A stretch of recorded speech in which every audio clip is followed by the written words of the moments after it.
Hello friends, welcome to Raja tech TV YouTube channel. ఈ వీడియోలో ఇప్పుడిప్పుడే దేశవ్యాప్తంగా వీటి ధరలు భారీగా పడిపోయాయి. ఇక వీటి ధరలు భారీగా పెరగనున్నాయి. ఏ ధరలు పడిపోయాయి, ఏ ధరలు పెరగనున్నాయి, అసలు ఈ ధరల తగ్గుదలకు కారణం ఏంటి, పెరిగిన ఆ ధరలేంటో ఈ వీడియోలో పూర్తి ఇన్ఫర్మేషన్ క్లారిటీగా తెలుసుకుందాం. ఫ్రెండ్స్, ముందుగా వీడియో చూస్తున్న ప్రతి ఒక్కరు వీడియో కింద లైక్ బటన్ అయితే ఉంటుంది. వీడియో చూస్తున్న ప్రతి ఒక్కరు వెంటనే లైక్ చేసేయండి. అలాగే మొదటిసారి ఎవరైనా మన ఛానల్ని విజిట్ అయితే బెల్ ఐకాన్ ట్యాప్ చేసి మన ఛానల్ని సబ్స్క్రైబ్ చేసుకోండి. అప్పుడు మాత్రమే నేను పెట్టే ప్రతి వీడియో మీరు నోటిఫికేషన్ రూపంలో మీ మొబైల్లో తెలుసుకోవచ్చు.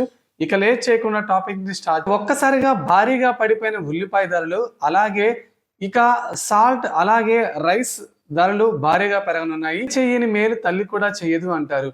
ఉల్లిపాయ ధరలు భారీగా తగ్గుతున్నాయి. లోకల్గా పండించిన పంట మార్కెట్లోకి వస్తుండడంతో ధరలు బాగా దిగి వస్తున్నాయి. భారతదేశంలో స్త్రీలు వంట చేయాలంటే ఉల్లిపాయ ఖచ్చితంగా ఉండాలి. తల్లి చేయని మేలు ఉల్లి చేస్తుంది అంటారు. మరి అలాంటి ఉల్లిపాయ ధరలు రోజు రోజుకు పతనమవుతున్నాయి. తాజాగా హైదరాబాద్లోని మలక్పేట హోల్సేల్ మార్కెట్లో గరిష్టంగా క్వింటా 1500 రూపాయలకు పడిపోయింది. ఇక మరీ తక్కువ 500 నుంచి 300లకు ధరలు భారీగా పడిపోయాయి. ఇక బహిరంగ మార్కెట్లో కిలో ఉల్లిపాయలు 15 రూపాయలు అమ్ముతున్నారు. గత ఏడాది మార్చి నెలలో మనకి క్వింటా ఉల్లి ధర 3500 నుంచి 2800 రూపాయల వరకు పలికాయి. గత ఏడాదితో పోలిస్తే ఈ ఏడాది ఉల్లి ధరలు దారుణంగా పడిపోయాయి.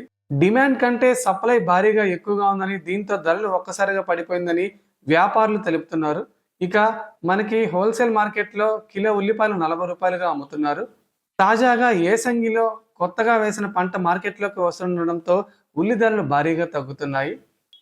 హైదరాబాద్లోని మెయిన్ హోల్సేల్ మార్కెట్లైన ఉస్మాన్గంజ్, బోయినపల్లితో పాటు సికింద్రాబాద్, మోండాలో భారీగా పంట చేతికి వస్తుండడంతో మార్కెట్లో ఒక్కసారిగా ధరలు దిగి వస్తున్నాయి. ఎక్కువగా మహారాష్ట్ర, కర్నూలు నుంచి ఉల్లిని దిగుమతి చేసుకుంటాము. ఇక తెలంగాణలో ముఖ్యమైన జిల్లాలో మనకి వికారాబాద్ పరిధిలోని తాండూర్, మెదక్ జిల్లాలోని నారాయణఖేడ్, మహబూబాబాద్, మహబూబ్ నగర్లోని కొల్లాపూర్, అల్లం, నల్గొండ తదితర ప్రాంతాల్లో 40,000 ఎకరాల ఉల్లి సాగు అవుతుందని, ఈ పంట ఏప్రిల్, మే నెల చివరికి వస్తుందని, దీంతో ధరలు మరింత భారీగా పడిపోతాయని అటు వ్యాపారులు సైతం ఆందోళన వ్యక్తం చేస్తారు. ఇక ఉల్లిపై 20% ఎక్స్పోర్ట్ ట్యాక్స్ ఎత్తివేస్తూ కేంద్ర ప్రభుత్వం నిర్ణయం తీసుకుంది. దీంతో ధరలు మరింత భారీగా తగ్గాయి. పహల్గామ్ ఉగ్రదాడి నేపథ్యంలో భారత్, పాకిస్తాన్ సరిహద్దుల్లో తీవ్ర ఉద్రిక్త పరిస్థితులు నెలకొన్నాయి. ఈ నేపథ్యంలో మనకి పశ్చిమాసియాలో ఒక్కసారిగా బాస్మతి రైస్, అలాగే మనకి భారత్లో రాక్ సాల్ట్, ఈ ధరలు భారీగా పెరగనున్నాయి.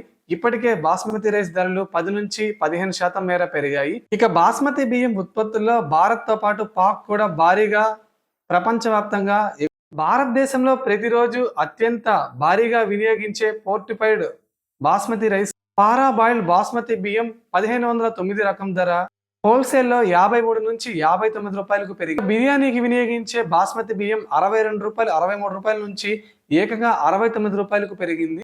గత 15 రోజులుగా చూసుకుంటే 8 నుంచి 15% మేర బాస్మతి ధరలు. ప్రపంచవ్యాప్తంగా బాస్మతి ఎగుమతుల్లో భారతదేశం 70% బాస్మతి బియ్యాన్ని అయితే ఎగుమతి చేస్తుంది. సో ఇది ఫ్రెండ్స్, మనకి తాజాగా దేశవ్యాప్తంగా రాక్ సాల్ట్, అలాగే బియ్యం, మనకి ఆయిల్, అలాగే ఉల్లి ధరలపై వచ్చిన ముఖ్యమైన న్యూస్ అప్డేట్.